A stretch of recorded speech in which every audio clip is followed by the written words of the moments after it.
Baik, terima kasih. Kaitan dengan pandangan saya terhadap kegiatan pencalonan legislatif di 2024 nanti, saya ingin bahwa ada sebuah perubahan cara berpikir anggota Dewan, karena Dewan ini adalah sebagai wakil rakyat, dan tentunya dia adalah kepanjangan lidah rakyat, yang tentunya seluruh pemikiran dan kerja ini harus berpihak kepada rakyat. Karena mereka sudah banyak waktu yang diluangkan untuk datang ke TPS, kemudian menentukan pilihannya di TPS, sehingga ada sebuah tanggung jawab moral yang besar bagi anggota Dewan untuk memperjuangkan hak-hak dasar mereka. Seperti itu. Banyak hal yang memang mempengaruhi tentang cara berpikir anggota Dewan, sehingga pada saat dia membicarakan tentang memperjuangkan hak-hak rakyat, dia tidak begitu lantang di gedung Dewan. Kenapa? Karena mungkin banyak faktor yang mempengaruhi cara berpikir anggota Dewan. Kemudian pendekatannya dia sebagai anggota Dewan lebih kepada memperhatikan individunya sendiri. Dan tentunya kita akan melakukan sesuai dengan tupoksi kita sebagai wakil rakyat di situ. Sehingga apa yang menjadi keinginan rakyat itulah menjadi sebuah tujuan kita untuk memperjuangkan mereka. Dan saya insya Allah ke depan, termasuk rekan-rekan yang hari ini mencalonkan pun, adalah bagaimana berpikir bahwa rakyat adalah yang paling utama untuk diperjuangkan. Karena mereka besarnya adalah karena dipilih oleh rakyat, seperti itu.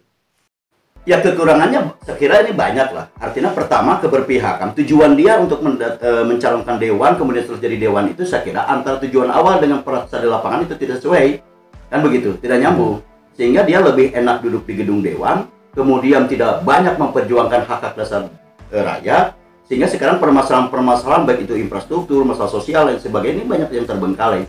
Tetapi ketika permasalahan-permasalahan itu terjadi, tidak banyak yang menyuarakan tentang itu. Saya 2 periode jadi kades, kadang-kadang masalah itu muncul, keinginan-keinginan rakyat yang tidak ada disuarakan di gedung Dewan. Saya mengharap kepada masyarakat, konstelasi politik hari ini luar biasa lah, seperti itu. Banyak calon-calon anggota Dewan yang datang ke kampungnya, ke tempat-tempat rumahnya, lain sebagainya, hanya untuk meminta doa dan juga dukungan, termasuk nanti di TPS-nya minta dipilih. Tetapi yang pasti adalah, jangan karena hanya 20.000, 10.000, atau 50.000, hak demokrasi rakyat, kemudian hak suara rakyat digadaikan dengan nilai-nilai itu. Karena nanti yang akan menjadi korban adalah bagaimana nasib dirinya, nasib kampungnya, nasib desanya, mereka tidak bisa dibangun karena tadi kontrak politiknya hanya dengan nilai uang.